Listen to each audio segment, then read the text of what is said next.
Neptunium.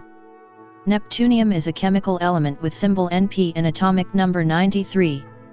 A radioactive actinide metal, Neptunium is the first transuranic element. Its position in the periodic table just after uranium, named after the planet Uranus, led to it being named after Neptune, the next planet beyond Uranus. A neptunium atom has 93 protons and 93 electrons, of which 7 are valence electrons. Neptunium metal is silvery and tarnishes when exposed to air.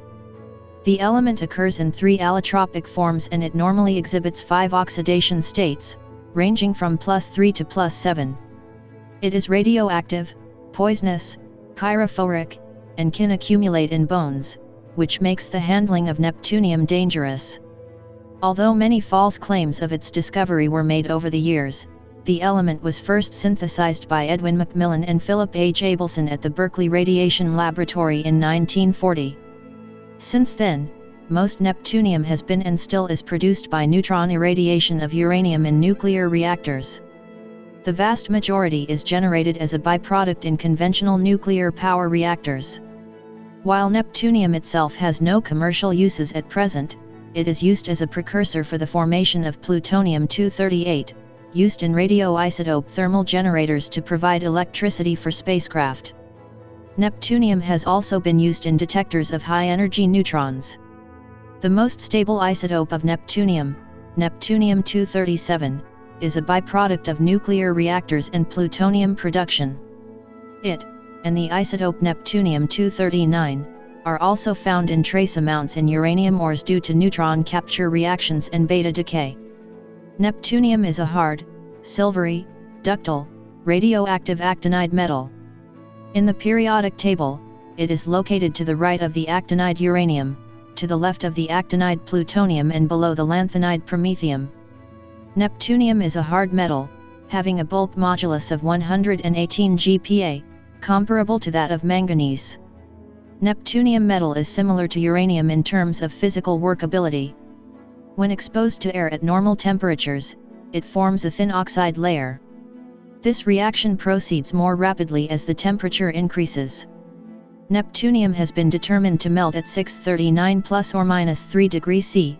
This low melting point, a property the metal shares with the neighboring element plutonium, is due to the hybridization of the 5f and 6d orbitals and the formation of directional bonds in the metal. The boiling point of neptunium is not empirically known and the usually given value of 4174 degrees C is extrapolated from the vapor pressure of the element. If accurate, this would give neptunium the largest liquid range of any element. Neptunium is found in at least 3 allotropes. Some claims of a 4th allotrope have been made, but they are so far not proven. This multiplicity of allotropes is common among the actinides. The crystal structures of neptunium, protactinium, uranium, and plutonium do not have clear analogues among the lanthanides and are more similar to those of the 3D transition metals. Alpha-neptunium takes on an orthorhombic structure, resembling a highly distorted body-centered cubic structure. Each neptunium atom is coordinated to 4 others and the Np-Np bond lengths are 260 pm. It is the densest of all the actinides and the 5th densest of all naturally occurring elements, behind only rhenium, platinum, iridium, and osmium. Alpha-neptunium has semi-metallic properties, such as strong covalent bonding and a high electrical resistivity, and its metallic physical properties are closer to those of the metalloids than the true metals. Some allotropes of the other actinides also exhibit similar behavior, though to a lesser degree. The densities of different isotopes of neptunium in the alpha phase are expected to be observably different. Alpha 235 Np should have density 20.303 G/cm3, alpha 236 Np, density 20.389 G/cm3, alpha 237 Np, density 20.476 G/cm3. Beta-neptunium takes on a distorted tetragonal close-packed structure. 4 atoms of neptunium make up a unit cell, and the Np-Np bond lengths are 276 pm. Gamma-neptunium has a body-centered cubic structure and has Np-Np bond length of 297 pm. The gamma form becomes less stable with increased pressure, though the melting point of neptunium also increases with pressure. The beta Np/gamma Np/liquid triple point occurs at 725 degrees C and 3200 MPa. Due to the presence of valence 5f electrons, neptunium and its alloys exhibit very interesting magnetic behavior, like many other actinides. These can range from the itinerant band-like characteristic of the transition metals to the local moment behavior typical of scandium, yttrium, and the lanthanides. This stems from 5f orbital hybridization with the orbitals of the metal ligands, and the fact that the 5f orbital is relativistically destabilized and extends outwards. For example, pure neptunium is paramagnetic, NpAl3 is ferromagnetic, NpG3 has no magnetic ordering, and NpSN3 behaves fermionically. Investigations are underway regarding alloys of neptunium with uranium, americium, plutonium, zirconium, and iron, so as to recycle long-lived waste isotopes such as neptunium-237 into shorter-lived isotopes more useful as nuclear fuel. One neptunium-based superconductor alloy has been discovered with formula NppD5Al2. This occurrence in neptunium compounds is somewhat surprising because they often exhibit strong magnetism, which usually destroys superconductivity. The alloy has a tetragonal structure with a superconductivity transition temperature of 268.3 degrees C. Neptunium has 5 ionic oxidation states ranging from +3 to +7 when forming chemical compounds, which can be simultaneously observed in solutions. It is the heaviest actinide that can lose all its valence electrons in a stable compound. The most stable state in solution is +5, but the valence +4 is preferred in solid neptunium compounds. Neptunium metal is very reactive. Ions of neptunium are prone to hydrolysis and formation of coordination compounds. A neptunium atom has 93 electrons, arranged in the configuration 5f46d17s2. This differs from the configuration expected by the Aufbau principle in that one electron is in the 6d subshell instead of being as expected in the 5f subshell. This is because of the similarity of the electron energies of the 5f, 6d, and 7 subshells. In forming compounds and ions, all the valence electrons may be lost, leaving behind an inert core of inner electrons with the electron configuration of the noble gas radon. More commonly, only some of the valence electrons will be lost. The electron configuration for the tripositive ion Np3+ is 5f4, with the outermost 7s and 6d electrons lost first. This is exactly analogous to neptunium's lanthanide homologue promethium, and conforms to the trend set by the other actinides with their 5fn electron configurations in the tripositive state. The first ionization potential of neptunium was measured to be at most 7000619000000000000 black spade 6.19 plus or minus 0.12 eV in 1974, based on the assumption that the 7s electrons would ionize before 5f and 6d. More recent measurements have refined this to 6.2657 eV. 23 neptunium radioisotopes have been characterized, with the most stable being 237Np with a half-life of 2.14 million years, 236Np with a half-life of 154,000 years, and 235Np with a half-life of 396.1 days. All of the remaining radioactive isotopes have half-lives that are less than 4.5 days, and the majority of these have half-lives that are less than 50 minutes. This element also has at least 4 metastates, with the most stable being 236MNP with a half-life of 22.5 hours. The isotopes of neptunium range in atomic weight from 219.032 U to 244.068 U. Most of the isotopes that are lighter than the most stable one, 237Np, decay primarily by electron capture, although a sizable number, most notably 229Np and 230Np, also exhibit various levels of decay via alpha emission to become protactinium. 237Np itself, being the beta-stable isobar of mass number 237, decays almost exclusively by alpha emission into 233Pa, with very rare spontaneous fission and cluster decay. All of the known isotopes except one that are heavier than this decay exclusively via beta emission. The lone exception, 240MnP, exhibits a rare decay by isomeric transition in addition to the beta emission. 237Np eventually decays to form bismuth-209 and thallium-205, unlike most other common heavy nuclei which decay into isotopes of lead. This decay chain is known as the Neptunium series. This decay chain had long been extinct on Earth due to the short half-lives of all of its isotopes above bismuth-209, but is now being resurrected thanks to artificial production of neptunium on the ton scale. The isotopes Neptunium-235, -236, and -237 are predicted to be fissile. Only Neptunium-237's fissionability has been experimentally shown, with the critical mass being about 60 kg, only about 10 kg more than that of the commonly used uranium-235. Calculated values of the critical masses of Neptunium-235, -236, and -237 respectively are 66.2 kg, 6.79 kg, and 63.6 kg. The Neptunium-236 value is even lower than that of plutonium-239. In particular, 236Np also has a low neutron cross-section. Despite this, a neptunium atomic bomb has never been built. Uranium and plutonium have lower critical masses than 235Np and 237Np, and 236Np is difficult to purify as it is not found in quantity in spent nuclear fuel and is nearly impossible to separate in any significant quantities from its parent 237Np.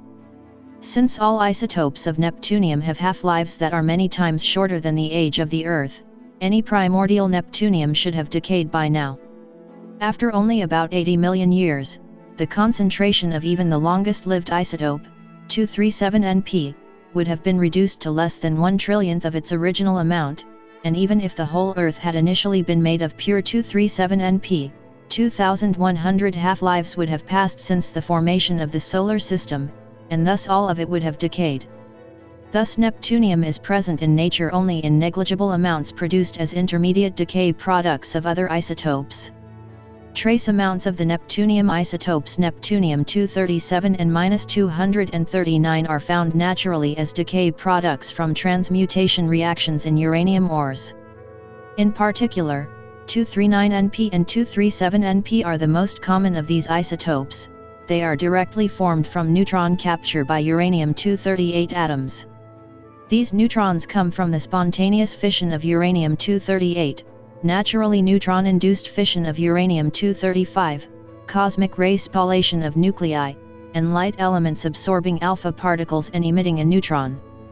The half-life of 239Np is very short, although the detection of its much longer-lived daughter 239Pu in nature in 1951 definitively established its natural occurrence. In 1952, 237Np was identified and isolated from concentrates of uranium ore from the Belgian Congo. In these minerals, the ratio of Neptunium-237 to uranium is less than or equal to about 1012 to 1. Most neptunium now encountered in the environment is due to atmospheric nuclear explosions that took place between the detonation of the first atomic bomb in 1945 and the ratification of the Partial Nuclear Test Ban Treaty in 1963. The total amount of neptunium released by these explosions and the few atmospheric tests that have been carried out since 1963 is estimated to be around 2,500 kg. The overwhelming majority of this is composed of the long-lived isotopes 236Np and 237Np, since even the moderately long-lived 235Np would have decayed to less than 1/100000th its original concentration over the intervening decades. An additional very small amount of neptunium, created by neutron irradiation of natural uranium in nuclear reactor cooling water, is released when the water is discharged into rivers or lakes. The concentration of 237Np in seawater is approximately 6.5 times 10⁵ millibecquerels per liter. This concentration is between 0.1% and 1% that of plutonium. Once in the environment, neptunium generally oxidizes fairly quickly, usually to the +4 or +5 state.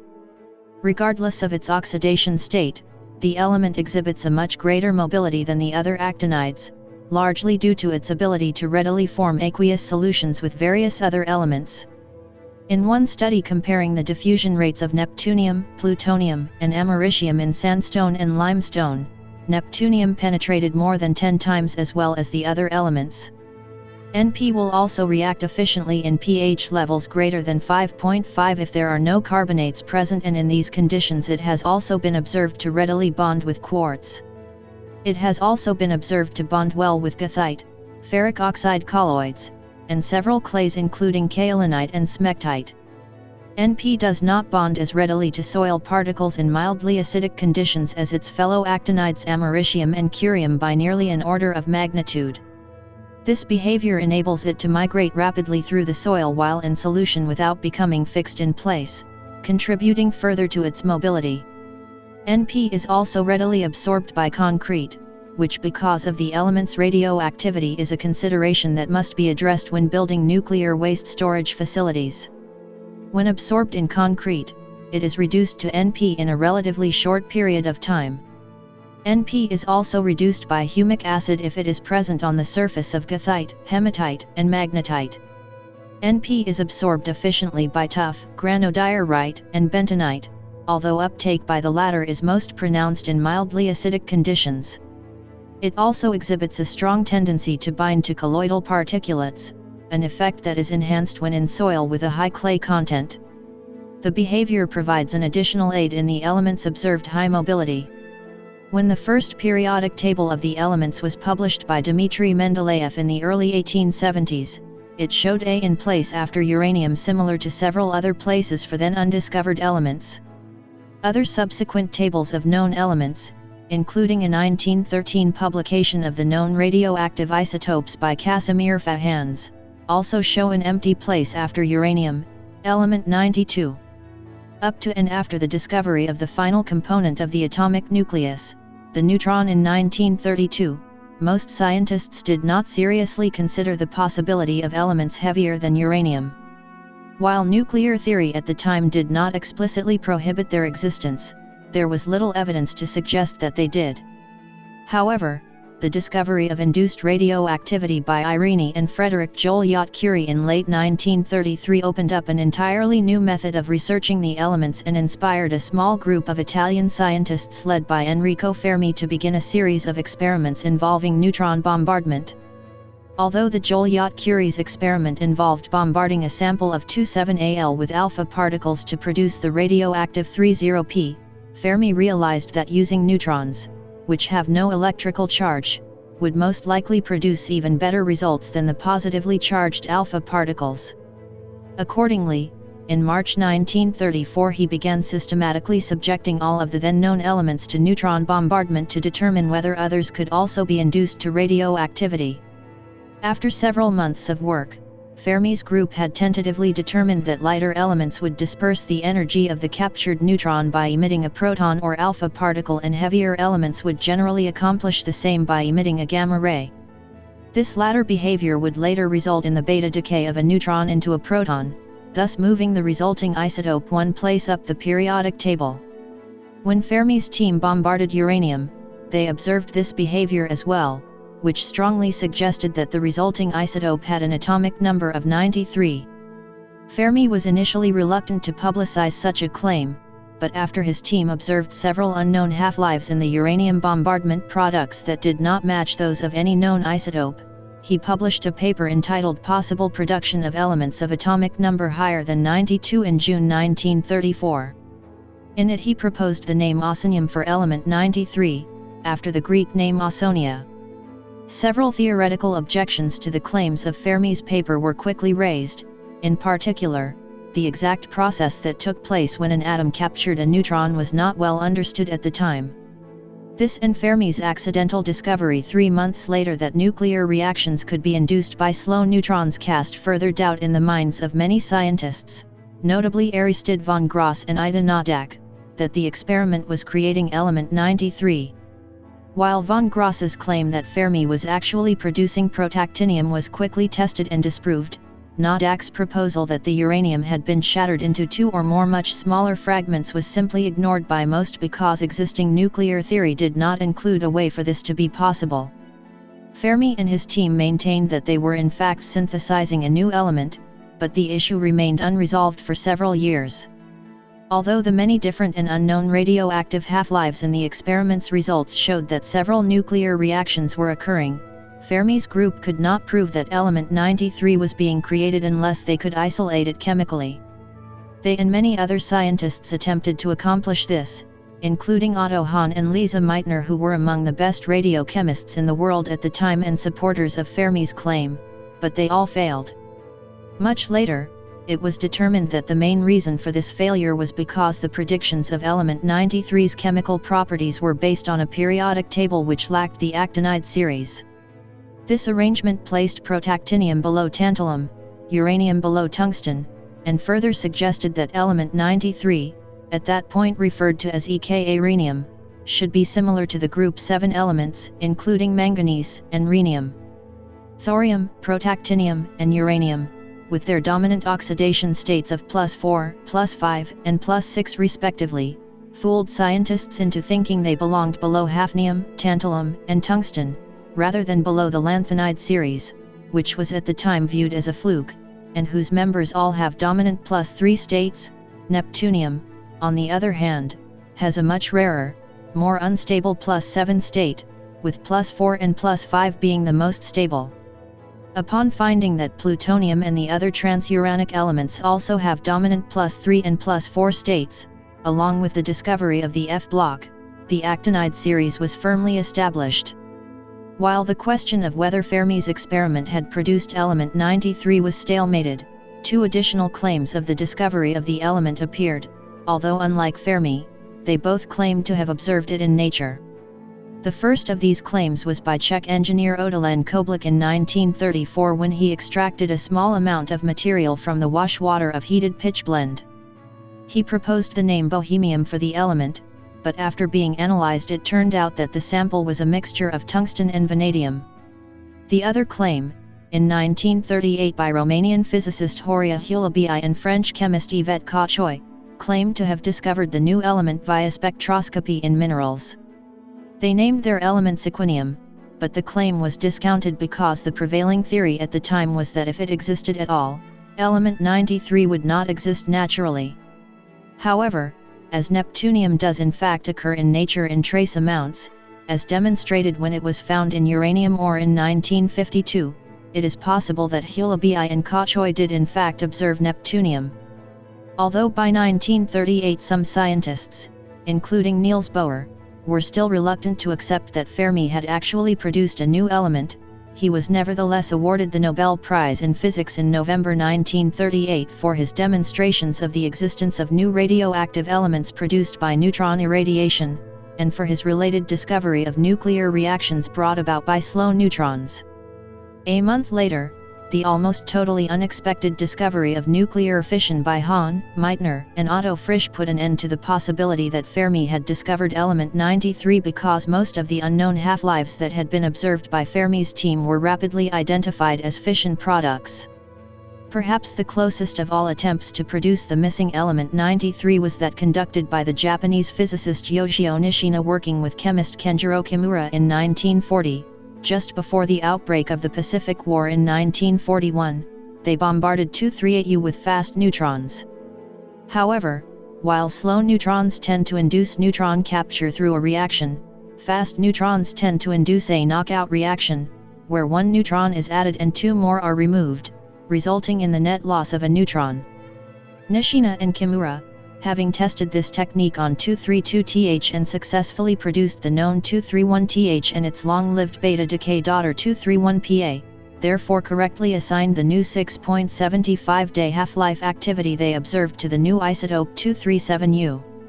They confirmed that this isotope was also a beta emitter and must hence decay to the unknown nuclide 23793. They attempted to isolate this nuclide by carrying it with its supposed lighter congener rhenium, but no beta or alpha decay was observed from the rhenium-containing fraction. Nishina and Kimura thus correctly speculated that the half-life of 23793, like that of 231Pa, was very long and hence its activity would be so weak as to be unmeasurable by their equipment, thus concluding the last and closest unsuccessful search for transuranic elements. As research on nuclear fission progressed in early 1939, Edwin McMillan at the Berkeley Radiation Laboratory of the University of California, Berkeley decided to run an experiment bombarding uranium using the powerful 60-inch cyclotron that had recently been built at the university.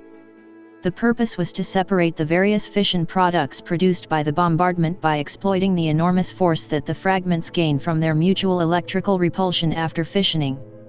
Although he did not discover anything of note from this, McMillan did observe 2 new beta decay half-lives in the uranium trioxide target itself, which meant that whatever was producing the radioactivity had not violently repelled each other like normal fission products. He quickly realized that one of the half-lives closely matched the known 23-minute decay period of uranium-239, but the other half-life of 2.3 days was unknown. McMillan took the results of his experiment to chemist and fellow Berkeley professor Emilio Segre to attempt to isolate the source of the radioactivity. Both scientists began their work using the prevailing theory that element 93 would have similar chemistry to rhenium, but Segre rapidly determined that McMillan's sample was not at all similar to rhenium. Instead, when he reacted it with hydrogen fluoride with a strong oxidizing agent present, it behaved much like members of the rare earths. Since these elements comprise a large percentage of fission products, Segre and McMillan decided that the half-life must have been simply another fission product, titling the paper An Unsuccessful Search for Transuranium Elements. However, as more information about fission became available, the possibility that the fragments of nuclear fission could still have been present in the target became more remote. McMillan and several scientists, including Philip H. Abelson, attempted again to determine what was producing the unknown half-life. In early 1940, McMillan realized that his 1939 experiment with Segre had failed to test the chemical reactions of the radioactive source with sufficient rigor. In a new experiment, McMillan tried subjecting the unknown substance to HF in the presence of a reducing agent, something he had not done before. This reaction resulted in the sample precipitating with the HF, an action that definitively ruled out the possibility that the unknown substance was a rare earth. Shortly after this, Abelson, who had received his graduate degree from the university, visited Berkeley for a short vacation, and McMillan asked the more able chemist to assist with the separation of the experiment's results. Abelson very quickly observed that whatever was producing the 2.3-day half-life did not have chemistry like any known element and was actually more similar to uranium than a rare earth. This discovery finally allowed the source to be isolated and later, in 1945, led to the classification of the actinide series. As a final step, McMillan and Abelson prepared a much larger sample of bombarded uranium that had a prominent 23-minute half-life from 239U and demonstrated conclusively that the unknown 2.3-day half-life increased in strength in concert with a decrease in the 23-minute activity through the following reaction. This proved that the unknown radioactive source originated from the decay of uranium and, coupled with the previous observation that the source was different chemically from all known elements, proved beyond all doubt that a new element had been discovered. McMillan and Abelson published their results in a paper entitled Radioactive Element 93 in the Physical Review on May 27, 1940. They did not propose a name for the element in the paper, but they soon decided on the name Neptunium since Neptune is the next planet beyond Uranus in our solar system. McMillan and Abelson's success compared to Nishina and Kimura's near miss can be attributed to the favorable half-life of 239Np for radiochemical analysis and quick decay of 239U, in contrast to the slower decay of 237U and extremely long half-life of 237Np. It was also realized that the beta decay of 239Np must produce an isotope of element 94, but the quantities involved in McMillan and Abelson's original experiment were too small to isolate and identify plutonium along with neptunium. The discovery of plutonium had to wait until the end of 1940, when Glenn T. Seaborg and his team identified the isotope plutonium-238. Neptunium's unique radioactive characteristics allowed it to be traced as it moved through various compounds in chemical reactions. At first, this was the only method available to prove that its chemistry was different from other elements. As the first isotope of neptunium to be discovered has such a short half-life, Macmillan and Abelson were unable to prepare a sample that was large enough to perform chemical analysis of the new element using the technology that was then available. However, after the discovery of the long-lived 237Np isotope in 1942 by Glenn Seaborg and Arthur Wall, forming weighable amounts of neptunium became a realistic endeavor. Its half-life was initially determined to be about 3 million years, confirming the predictions of Nishina and Kimura of a very long half-life. Early research into the element was somewhat limited because most of the nuclear physicists and chemists in the United States at the time were focused on the massive effort to research the properties of plutonium as part of the Manhattan Project. Research into the element did continue as a minor part of the project, and the first bulk sample of neptunium was isolated in 1944. Much of the research into the properties of neptunium since then has been focused on understanding how to confine it as a portion of nuclear waste. Because it has isotopes with very long half-lives, it is of particular concern in the context of designing confinement facilities that can last for thousands of years. It has found some limited uses as a radioactive tracer and a precursor for various nuclear reactions to produce useful plutonium isotopes. However, most of the neptunium that is produced as a reaction byproduct in nuclear power stations is considered to be a waste product. The vast majority of the neptunium that currently exists on Earth was produced in artificial nuclear reactions.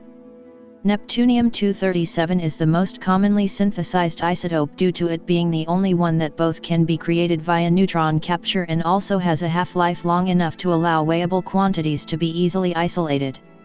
As such, it is by far the most common isotope to be utilized in chemical studies of the element. Heavier isotopes of neptunium decay quickly, and lighter isotopes of neptunium cannot be produced by neutron capture, so chemical separation of neptunium from cooled spent nuclear fuel gives nearly pure 237Np. The short-lived heavier isotopes 238Np and 239Np, useful as radioactive tracers, are produced through neutron irradiation of 237Np and 238U respectively, while the longer-lived lighter isotopes 235Np and 236Np are produced through irradiation of 235U with protons and deuterons in a cyclotron. Artificial 237Np metal is usually isolated through a reaction of 237NpF3 with liquid barium or lithium at around 1200 degrees Celsius and is most often extracted from spent nuclear fuel rods in kilogram amounts as a byproduct in plutonium production. By weight, Neptunium-237 discharges are about 5% as great as plutonium discharges and about 0.05% of spent nuclear fuel discharges. However, even this fraction still amounts to more than 50 tons per year globally.